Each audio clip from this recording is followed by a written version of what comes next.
From here, but इससे पहले हम एक बार फिर से रिविज़न करते हैं कि हमने क्या करा था। अब एक नेशनल मूवमेंट को दबाने के लिए एक टोरी गवर्नमेंट ने एक स्टैचुटरी कमीशन भेजा था जो लीड कर रहा था सर जॉन साइमन। और ये जब आए थे India, when the Simon commission arrived in India in 1928, तो स्लोगन्स इनको ग्रीट करा गया था, slogans which said go back Simon, because इसमें एक भी इंडियन मेंबर नहीं था। अब इस मूवमेंट को भी मतलब in an effort to win them over, का मतलब इस चीज़ को मतलब थोड़ा सा दबाने के लिए, इसको थोड़ा सा कम करने के लिए, जो लॉर्ड इरविन है उसने अनाउंस करा इन अक्टूबर 1929 में अ वेग offer of dominion status. Dominion status का मतलब क्या होता है? सबसे पहली बात, डोमिनियन स्टेटस का मतलब ये होता है कि इंडिया एक सेमी इंडिपेंडेंट कंट्री, मतलब कि पावर इंडिया के पास रहेगी, पर जो ऊपर की पावर होगी वो ब्रिटिशर्स के पास ही होगी। और ये कब होगा उसने ये भी स्पेसिफाई नहीं करा था, मतलब बहुत एक इनडेफिनेट अनक्लियर सा ऑफर था ये। ओके, और फिर राउंड टेबल कॉन्फ्रेंस पे डिस्कस करने के लिए एक फ्यूचर कॉन्स्टिट्यूशन। अब ये जो चीज़ है वो कांग्रेस लीडर्स को सेटिस्फाई नहीं कर पाई थी। The radicals with in the Congress led by Jawaharlal Nehru and Subhash Chandra Bose became more assertive, मतलब असर्ट करना अपना right. The liberals and moderates who were proposing a constitutional system within the framework of the British Dominion gradually lost their influence. अब जो liberals और moderates थे जो propose कर रहे थे कॉन्स्टिट्यूशनल सिस्टम ब्रिटिश डोमिनियन के अंदर, वो अपना इन्फ्लुएंस लूज़ कर चुके थे, क्योंकि जो रेडिकल्स थे, अब जो कांग्रेस थी वो भी 3 हिस्सों में बटी हुई थी। One were the radicals, one were the liberals and the third were the moderates. जो radicals थी वो मेनली चाहती थी पूर्ण स्वराज, ओके, और जो liberals और moderates थे वो एक ऐसा इस समय एक ऐसा प्रपोज कर रहे थे कि जिसमें डोमिनियन स्टेटस को वो लोग मानते हो, मतलब ब्रिटिश क्राउन के अंदर ही वो लोग आते हो। पर ये जो लिबरल्स और मॉडरेट्स हैं उनका इन्फ्लुएंस थोड़ा सा लूज़ हो गया, क्योंकि दे वर थोड़े से बड़े भी थे, and the Jawaharlal Nehru and Subhash Chandra Bose उस समय they were young.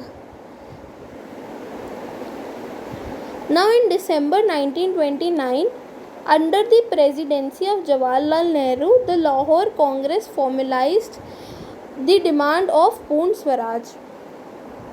Again, this is very important.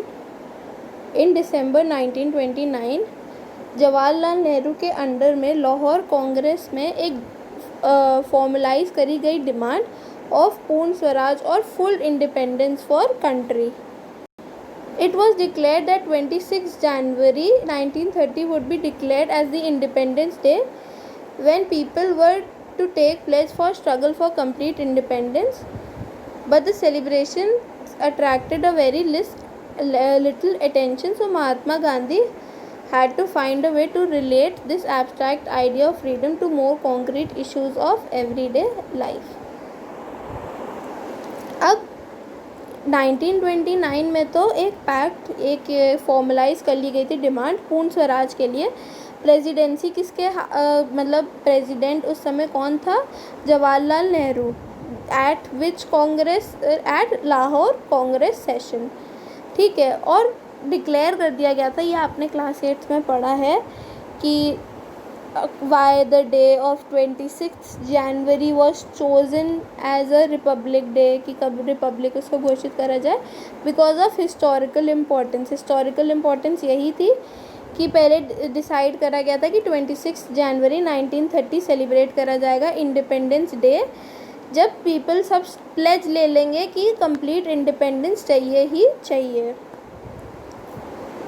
पर ये जो सेलिब्रेशन है उसने काफ़ी कम लोगों को अट्रैक्ट करा, पर तो महात्मा गांधी ने सोचा कि अब ये जो आइडिया है पूर्ण स्वराज का, वो लोगों की एवरीडे लाइफ से जोड़ना पड़ेगा, तभी जो लोग हैं वो अट्रैक्ट होंगे इस आइडिया से, तभी वो पूरे दिल से चाहेंगे कि उनको पूर्ण स्वराज चाहिए।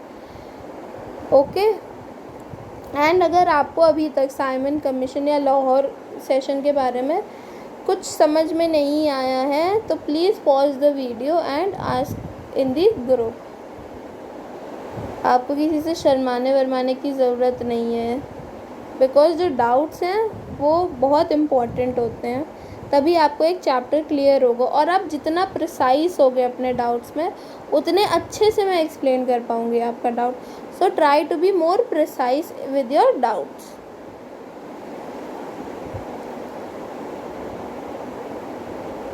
So now we will start the Salt March and the Civil Disobedience Movement.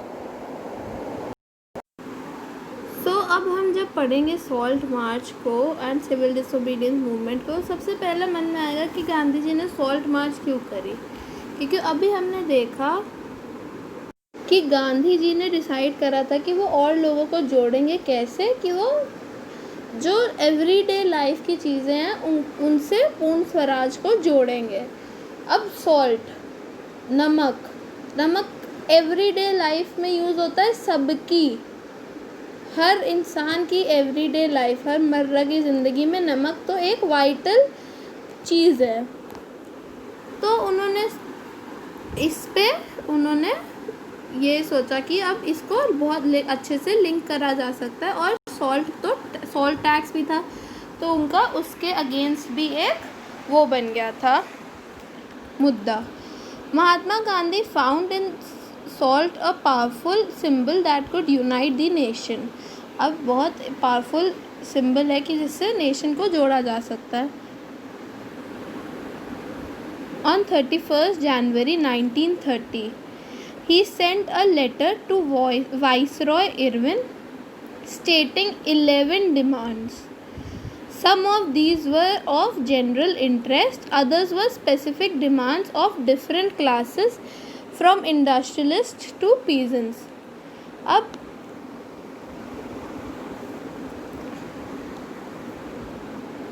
On 31 जनवरी 1930 में महात्मा गांधी ने क्या करा, उन्होंने एक लेटर भेजा वाइसरॉय इरविन को, जिसमें उन्होंने 11 डिमांड्स लिखी थी। कुछ तो जनरल इंटरेस्ट की थी, कुछ स्पेसिफिक डिमांड्स थी, different classes from industrialist to peasants. The idea was to make the demands wide ranging so that all classes within Indian society could identify with them and everyone could be brought together in a united campaign. अब ये जो demands थी वो wide range, मतलब इतनी बड़ी range की क्यों थी, जैसे जिसमें जनरल इंटरेस्ट भी थे, उसमें डिमांड्स थी डिफरेंट क्लासेस, जो बड़े से बड़ा इंडस्ट्रियलिस्ट है चाहे वो छोटे से छोटा पीजेंट है, सबकी डिमांड्स लिखी गई थी। और ये डिमांड्स वाइड रेंजिंग इसलिए थी ताकि जो जितने भी लोग हैं वो ज़्यादा से ज़्यादा एक साथ जुड़ सकें। The most cheering of all was the demand to abolish the salt tax. अब जो स्टियरिंग मतलब द मोस्ट इम्पॉर्टेंट डिमांड थी वो थी कि सॉल्ट टैक्स को हटा दिया जाए। Salt was something consumed by the rich and poor alike and it was one of the most essential of food items. अब चाहे जितना भी अमीर हो चाहे जितना भी गरीब हो, नमक तो सबकी ज़िंदगी में है ही, सबको चाहिए ही होता है खाना बनाने के लिए। The tax on salt and the government monopoly over its production, Mahatma Gandhi declared and revealed the most oppressive face of British rule. अब महात्मा गांधी ने इससे क्या करा, महात्मा गांधी ने सबको बताया कि जो टैक्स पे सॉल्ट है और जो गवर्नमेंट मोनोपोली मतलब गवर्नमेंट का जो बिज़नेस है वो इसकी प्रोडक्शन पर भी है, तो उसने महात्मा गांधी ने इस चीज़ से ये बताया कि कितना ऑपरेसिव फेस है ब्रिटिश रूल का, मतलब कितना वो दबा सकते हैं। Mahatma Gandhi's letter was in a way an ultimatum. Ultimatum का मतलब क्या होता है कि अगर आप ये मेरी डिमांड नहीं मानोगे तो कोई वो चीज़ करेंगे, समझ में आया? मतलब जैसे अगर आप मेरी चीज़ या आपने मेरी डिमांड्स नहीं मांगी तो मैं तो अब प्रोटेस्ट ही करूँगी।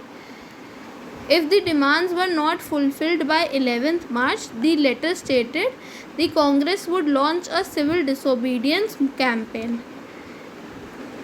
अब उन्होंने कहा कि अगर ये जो डिमांड्स हैं वो 11 मार्च तक नहीं फुलफ़िल करी गई, उनको पूरी नहीं करा गया, तो कांग्रेस एक सिविल डिसोबीडियंट कैंपेन लॉन्च कर देगी against the British rule.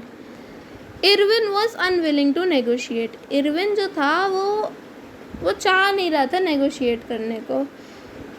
So Mahatma Gandhi started his famous salt march accompanied by 78 of his trusted volunteers। अब महात्मा गांधी ने ये सॉल्ट मार्च चालू कर दी 78 लोगों के साथ, जो उनके 78 ट्रस्टेड वॉल्टियर्स थे। और ये जो मार्च थी वो कम से कम 240 माइल्स की थी, from Gandhi ji's ashram in Sabarmati to the Gujarati coastal town of Dandi. तो ये साबरमती आश्रम से डांडी तक की मार्च थी। The volunteers talked for 24 days, worked for 24 days and about 10 miles a day। उन्होंने 24 दिन तक चले और रोज़ 10 माइल चलते थे। Thousands came to hear Mahatma Gandhi whenever he stopped, and he told them what he meant by Swaraj and urged them to peacefully defy the British। अब जब भी वो रुकते थे तो हज़ारों की तादाद में लोग महात्मा गांधी से मिलने आते थे और वहीं पे महात्मा गांधी उनको बताते थे कि उनका स्वराज से मतलब क्या है और वो कैसे नॉन वायलेंस का सहारा लेके ब्रिटिश के अपोज में जा सकते हैं, उनको डिफाई कर सकते हैं। On 6th April he reached Dandi and ceremonially violated the law, manufacturing salt by boiling sea water. अब 6th April को वो वहाँ पहुँचे और उन्होंने ceremonially violated the law and उन्होंने मैन्युफैक्चर करा सॉल्ट, कैसे? सी वाटर को उबाल के। This mark the beginning of civil disobedience movement.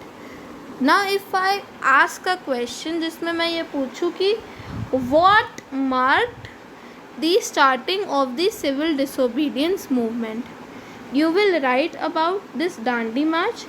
और ये डांडी मार्च क्यों करी थी वो भी लिखोगे कि जिसमें महात्मा गांधी ने 11 डिमांड्स भेजी थी एक लेटर में टू लॉर्ड इरविन। तो मैं पूरा बुक का छपा हुआ नहीं चाहती हूँ, मैं चाहती हूँ कि आप अपने वर्ड्स में अपने पॉइंट्स में इस क्वेश्चन को फ्रेम करेंगे। ओके,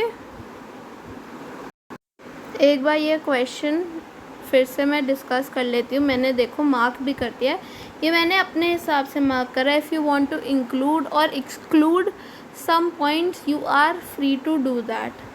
और मैं ये बिल्कुल छपाया नहीं चाहती, मैं अभी भी कह रही हूँ प्लीज़ आप एक बार पढ़ो, याद कर लो इस आंसर को, फिर लिखना, तो आप खुद बाय खुद अपनी लैंग्वेज में उसको लिख लोगे।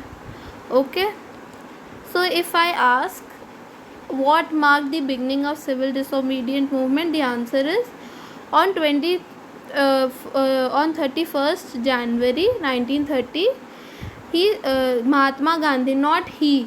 आपको अगर आप आंसर लिख रहे हो तो आप ही, themselves और ये सब जो वर्ड्स होते हैं आप उनको बताओगे कि आप ही से क्या कहना चाह रहे हो। तो ही Mahatma Gandhi sent a letter to viceroy Irwin stating 11 demands। One of the demand was to abolish the salt tax। Mahatma Gandhi's letters was an ultimatum। If the demands were not fulfilled by 11th March, the letter stated the Congress would launch a civil disobedience movement campaign। Irwin was unwilling to negotiate, so Mahatma Gandhi started his march, which was over 240 miles from Gandhiji's ashram in Sabarmati to the Gujarati coastal town of Dandi। Thousands came to hear Mahatma Gandhi whenever he stopped। और वो बताते थे स्वराज के बारे में और कैसे peacefully सत्याग्रह के थ्रू वो ब्रिटिशर्स को डिफाई कर सकते थे। और 6 अप्रैल को वो डांडी पे पहुंच गए और वहाँ पे उन्होंने सॉल्ट लॉ को वॉयलेट करा और मैन्युफैक्चर करा salt, and this marked the beginning of the civil disobedience movement. So आप देख रहे हो, आपको पूरा पूरा छापना नहीं होता है, जो इम्पोर्टेंट होता है सिर्फ वही आपको लिखना होता है। और इम्पॉर्टेंट का मतलब आंसर के लिए उस क्वेश्चन से, अगर मैं जिस हिसाब का क्वेश्चन दूंगी उस हिसाब का आंसर लिखना है आपको। ओके, अगर मैं क्वेश्चन दूं कि what was in that letter, क्या उस letter, on what Mahatma Gandhi ने क्या करा ऑन 31 जनवरी 1930, तो आप फिर उसमें आप लेटर के बारे में लिखोगे, उसमें आप सॉल्ट लॉ और सॉल्ट टैक्स के बारे में नहीं लिखोगे, दांडी मार्च के बारे में नहीं लिखोगे, आप उसमें ही फर्स्ट पैराग्राफ के बारे में लिखोगे। ओके, तो आपको आंसर बनाना आना चाहिए।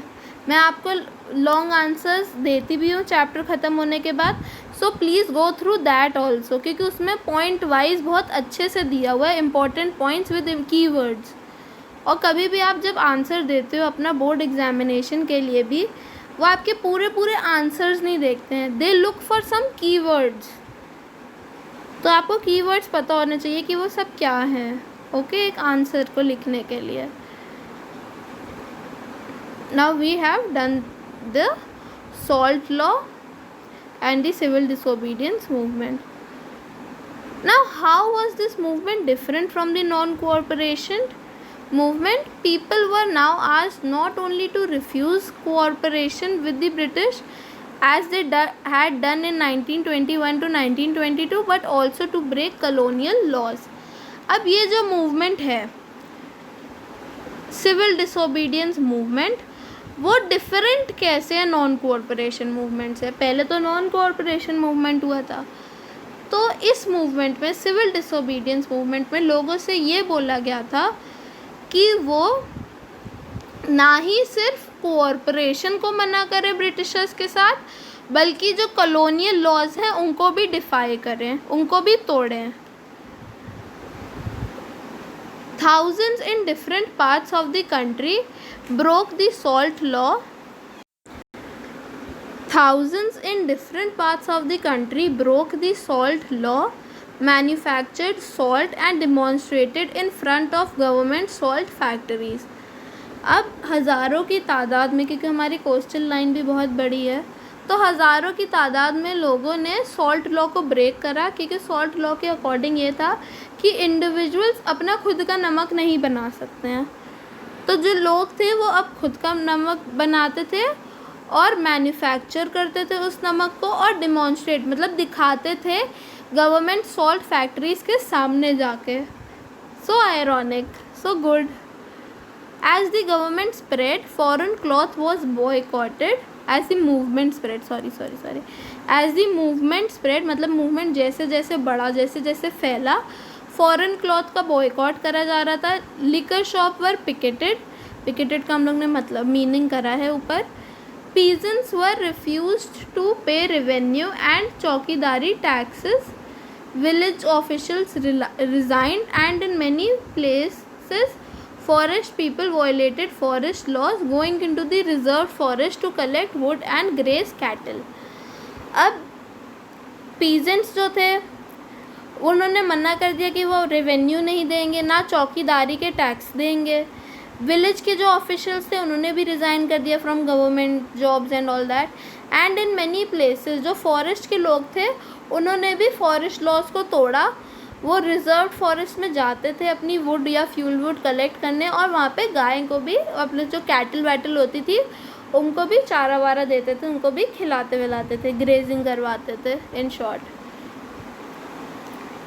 सो वी हैड डन दिस कि नॉन कोऑपरेशन मूवमेंट से सिविल डिसोबीडियंट मूवमेंट कैसे अलग था,